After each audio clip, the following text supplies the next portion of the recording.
For every best content house, there's a worst one that's a disaster behind closed doors. Starting with the Bop House, whose rapid rise came crashing down after just one problematic collaboration. It is about Piper, because one thing about me is that I'm never gonna do anything associated with a minor. The downfall would be set in motion on December 9th, 2024, when OF models Sophie Rain and Aisha Sophie would officially launch the Bop House, where 8 OF models pursued fame through controversy. In just 2 months, the risky move seemingly paid off because the group gained more than 3 million followers. And with the fast growth, the Bop House was a guaranteed success until they made this one video.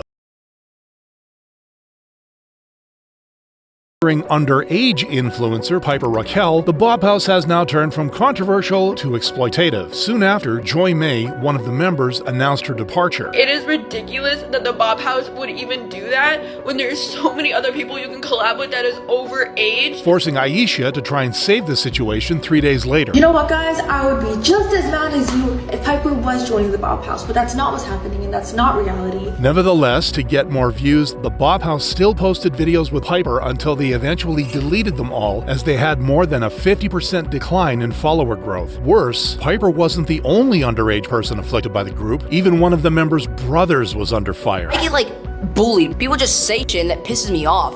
And I just wish that stopped, because whatever you doing here affects me at North Carolina. But while the Bop House's future dimmed for exploiting minors, Beta Squads shined because of their inspiring determination to grow. On February 14th, 2019, Beta Squad would be created, comprising popular British YouTubers Nico Omilana, Chunks, AJ Shabil, Sharky, and King Kenny TV, with challenge videos such as Who Can Make the Most Money in 24 Hours and $10 Hotel versus $10 million Hotel. They skyrocketed to 400,000 subscribers, but their passion didn't stop there. Yes, my people, it's Chunks here, and welcome to the new Beta Squad house. They moved into this £5 million mansion 8 months later, which had high-end amenities such as a pool room, gym, and even a mafia room, perfect for their content empire. And the following month, the group hit 1 million subscribers, motivating them to keep going. But in May 2022, Beta Squad faced a serious problem. The court has issued a warrant to write and take possession of the property and land above. A warrant gives the county bailiffs authority to evict you by the 7th of February. No! We're moving again. This is literally our third house. We literally had the first one, the second one, and this one here. I can't believe it, man. All in 3 years. Despite the big production hindrance, the group didn't stop working together, even making high-quality videos like their Guess The and 6v1 series during the moving period. And following their growth to 8 million subscribers in December 2023, the group got inspired to hit a new goal, as Sharky shared on a podcast. Now it's we're eyeing the 10 million because you get a diamond plaque, which is I never in my wildest dreams thought I'd see one. 6 months later, however, the group announced a hiatus once more. Still, the impossible happened the following month. Yo! That's insane! But that wasn't the only thing fans celebrated. Welcome to the Beta Squad house tour. The group lived together again, this time in a new £1 million house. And while they haven't posted on their group channel, their individual content got even better as they collaborated with big names in the industry such as KSI. Still, people were kept in the dark about the return until AJ and Chunks dropped an update. Main channel, we've got some stuff coming up, so make sure you are watching. Some more than stuff coming up. Give me.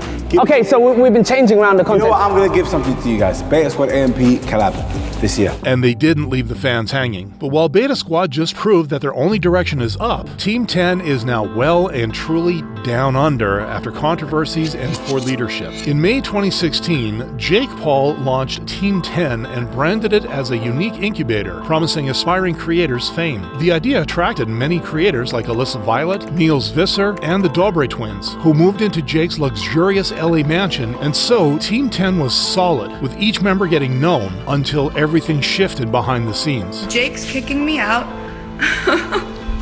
He didn't want to wait for me to get my apartment, which I'm getting in a couple days, so he threw all my stuff downstairs and put a lock on the door. Although Jake claimed he did it because Alyssa was cheating on him, she didn't hesitate to expose him as a toxic boyfriend and house leader. Every single guest that you had over had to be approved by Jake. Niels would always ask to have friends over. He's like, yeah, that's fine. But the second I asked to have a guy over, he would be like, no, absolutely not. And I'd be like, why? I just don't want him here. But then he would have girls over all the time in front of me. He creates these rules for everyone. if you're not up by 10 a.m. filming, then like you get fined $50 and like you have to pay $50. Like no alcohol at the house, or you get fined $500. As a response, Jake created a diss track along with new Team 10 members like Tessa Brooks and the Martinez twins. Ironically, despite hitting 100 million views, that video was widely disliked, and it only went downhill from there because soon after, 2 members had to call it quits. We're not rich in Spain. All the money that we made with them, we tried to send it to my mom. I remember. And my family. I remember when we did that brand deal with Team 10, we were like, yo, Team 10, can you guys send it to my mom? To my mom, because she needs money. And all the money, they keep it for them. But financial abuse wasn't the only disturbing thing Jake did to them. How? So the reason is like, he said to us, you guys should do that. You guys should do it. And we were like, do it. And he was like, no, it's like people is gonna allow, you're gonna get a lot of followers, whatever. And so why we have to do that? And though Jake apologized, the twins' exit set off a chain reaction. It's not something that is right for me anymore, and we just disagree on a lot of things, and that's okay. Everyone has their disagreements. I don't regret being a part of Team 10. I don't take it back. I wish everyone Team 10 the best, but it's just not for me anymore. In the end, Jake's false promises buried Team 10 10 feet under, while Nate Schott's vision turned 100 Thieves into something 100 times greater. Following his retirement as a professional Call of Duty player, Nate Schott, real name Matthew, launched 100 Thieves in April 2016 as an esports organization to become the industry's best. We're going to put 100% into our players. We're going to put 100% into the community. We're going to put 100% of ourselves into every situation that we find ourselves in throughout this entire journey. This came true in 2019 when 100 Thieves thrived in esports, sold out clothing drops, and expanded into a Los Angeles content house after recruiting top-tier creators like Valkyrie. In the same year, though, Matthew would lose one of his original members, Nick Merckx, who later revealed the reason for his exit in a live stream. The plan was for me to grow, and in turn that would grow 100 Thieves, right? That was my role, you know, and he made some promises to me as a friend, how we were gonna do it, how he was going to take care of me. I don't like him.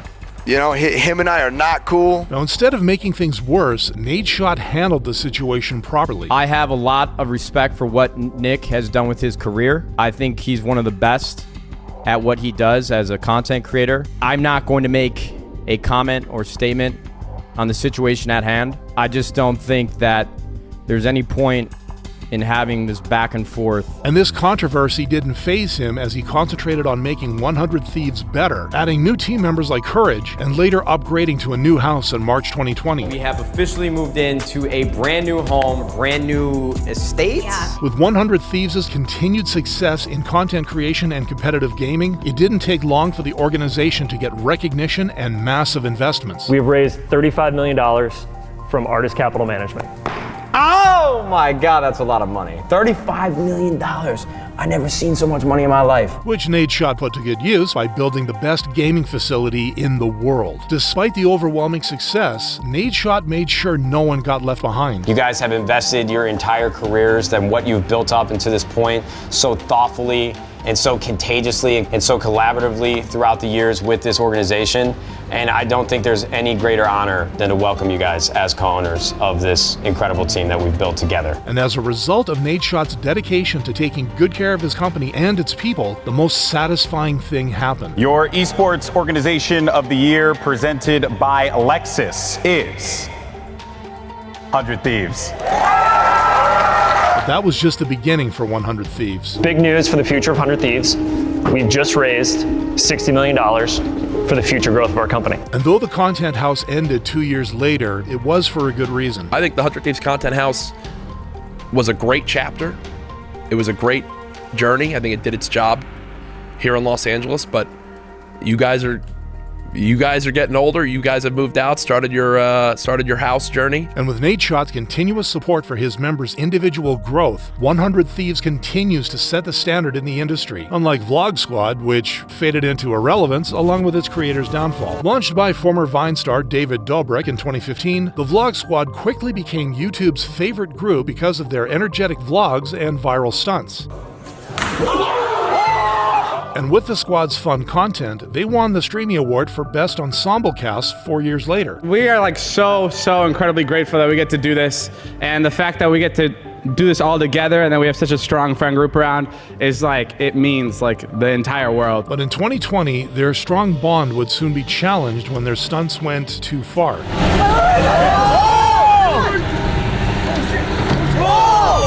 Giving Jeff Wittick, one of the members, life-threatening injuries. Instead of taking accountability, Dobrik kept quiet until March 2021 when he released an apology video. At the time, though, David was involved with another controversy, and his apology was a result of lost sponsorships after he sided with Dirt Dom, a former member who was accused of grape in 2018. Nevertheless, fans knew he had yet to address something bigger, forcing Dobrik to finally talk about Wittick's accident a year later. That day is like the worst thing that's ever happened to me, and I wish I would do anything to take that day back. I'm so sorry that this happened to you, Jeff.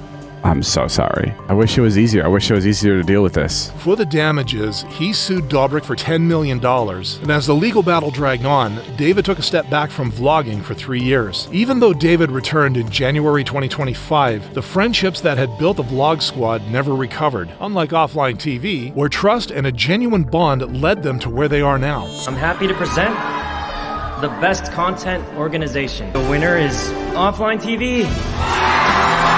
But behind this achievement is an imperfect journey. In 2017, William Skara Lee, his then manager Chris Chan, and internet personality Pokimane created Offline TV as a friendly space for gamers and content creators. Over the years, members came and went, but the tight group grew stronger, up to 1 million subscribers, even celebrating their milestone by skydiving. But in 2020, their friendship would be put to the test. Yvonne and Lily Pichu would reveal that Fademeister made inappropriate advances towards them. Shortly after, Pokimane came to their defense by also revealing Fed's other problematic behaviors. The guy informed me that Fed told him that we were together when we weren't, and that he told the guy not to tell anyone. That was the first time that Fed just like massively broke my trust. Leaving Skara and the rest of the team to take immediate action. Fed is no longer a part of OTV, and he has left the house. This is because of allegations against him, confirmed allegations of what he did to members in the house, as well as our friend group. But rather than tearing them apart, the controversy strengthened Offline TV's trust in one another. They were quick to bounce back, even collaborating with streamers from other groups like Valkyrie, establishing the term Offline TV and Friends, which was immediately appreciated by everyone, including big YouTubers like Jacksepticeye. I've met a lot of people over my years of doing this job,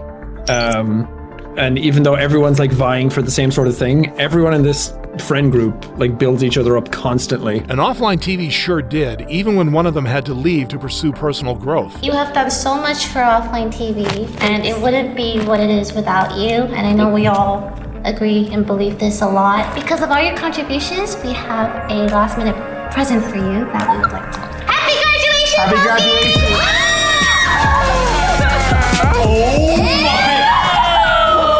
Following Pokimane's beautiful send-off, Offline TV kept thriving, consistently releasing new content that fans love. Unlike the Hype House, whose success crumbled after losing its biggest stars following a major controversy. In December 2019, Thomas Petru and Chase Hudson co-founded Hype House, bringing together famous TikTok influencers in a mansion in LA. It's a content house. It'd be like living in a movie set. With famous members like Charlie and Dixie D'Amelio, the Hype House exploded in popularity, gaining 7 million TikTok followers a month later. But while the group seemed set up for success, everything would change in March 2020 when one of the members, Daisy Keech, came forward with shocking revelations. First revealing that she invested a large sum to secure the mansion. I was like, I'm gonna put as much down as I can.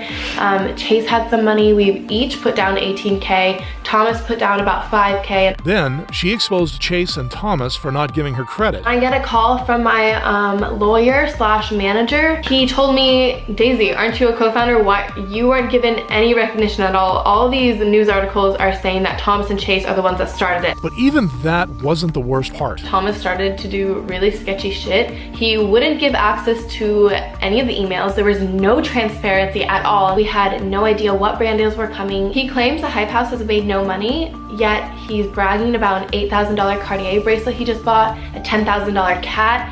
He's talking about buying a new Tesla. Shortly after Daisy left the group and sued them, the Hype House started falling apart. By May 2020, their biggest stars, the D'Amelio sisters, also left because the group was becoming more of a business. Nevertheless, the Hype House pushed forward with its remaining members, even releasing their own Netflix series in 2022, only to realize that their hype was officially over. In the end, the Hype House's attempt to revive its brand with a reality show only accelerated its downfall, as the group officially dissolved 2 years later. Unlike the Sidemen, whose reality show was a result of their talent to bring top-notch entertainment. Following their formation as a GTA crew in 2013, the Sidemen, KSI, Mini Minter, TBJZL, Bazinga, Zerka, Vicstar123, and W2S started as 7 friends brought together by gaming. But everything changed when 4 of them moved into the first Sidemen house to create content, and as their individual channels took off, the group launched a shared channel and moved into a bigger house in 2016. With their bond strengthened through entertaining challenges together, fans were hooked. But just a year later, the group would face their first major controversy. I'm no longer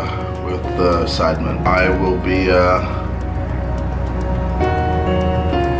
going solo, I guess. Why I'm leaving Sidemen? Mainly because of Ethan. I'd say he was the main reason I'm leaving. Can't stand him. Leading to a back and forth of diss tracks among him, Ethan, and other Sidemen members. But it didn't take long for KSI to end it all. It was fake, motherfucker! Nevertheless, the fans saw their value as true entertainers, and the massive support remained evident a year later after Sidemen landed their own YouTube original called The Sidemen Show, where they compete against celebrity guests. Aside from that, their channel continued to thrive with their unique content like $20,000 versus $200 holiday and Tinder in real life, leading to a big milestone in December 2020. Thank you guys. Thanks for 10 million subscribers. Instead of slowing down, however, Sidemen continued leveling up their brand, and 4 years later, it paid off. Welcome to Inside, the Sidemen's first ever reality show. 1 house, 7 days, 10 contestants, all battling it out for £1 million. And when their Netflix reality show came out, the response was so mind-blowing that the show got renewed for a second season. In the end, Sidemen only proved that nurturing their success resulted in something beyond YouTube, unlike FaZe Clan, who had it all but took it for granted. Founded in 2010 by Eric Clips Rivera, Jeff Housecat Amon, and Ben Resistance Christensen, FaZe Clan started as a Call of Duty sniping team, growing to 1 million subscribers in just 2 years. In 2014, the group expanded with new members like FaZe Rain and FaZe Banks, leading them to move into their first content house in New York. And this setup allowed them not only to dominate the game industry, but also to create lifestyle videos. But as they grew, so did the controversies. I support Save the Kids Token. Save the Kids Token. Save the Kids Token. Save the Kids Token wasn't designed to benefit kids. Following CoffeeZilla's expose that it was a crypto scam, the involved members were punished. Nevertheless, FaZe Clan continued to get investments, later putting them on the stock market in 2022, valued at $725 million. But the celebration ended soon because within a year, the stock price plummeted over 90%. Despite these career-threatening events, the group still managed to get recognition 4 months after their darkest moment. And the people goes to FaZe Clan. The only thing that there was to really do, which was wipe the slate clean, hit the reset button, give this shit a fresh start. People told us we were dumb. People told me I was ruining FaZe. People asked me, who the f is Lacey? Who the f is Black Boy Max, Stable Ronaldo? Who the f is Silky? I guess now they know.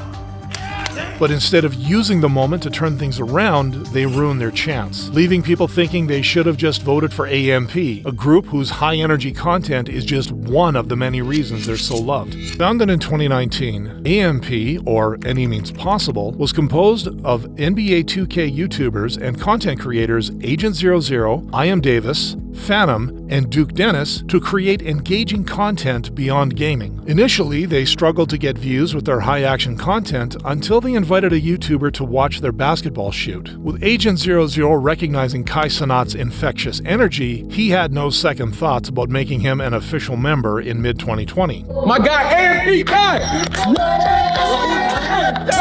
You finally here. We here. By any means possible, we are here. Shortly after, they welcomed their video editor, Chris Next Door, as an official on-camera member, only leveling up their production with interesting videos like AMP's Hell's Kitchen. And in 2021, their collaborative efforts paid off. Welcome to the AMP crew. I get one. Proud of AMP. Content about to be next level. True enough, the group improved their content, and shortly after,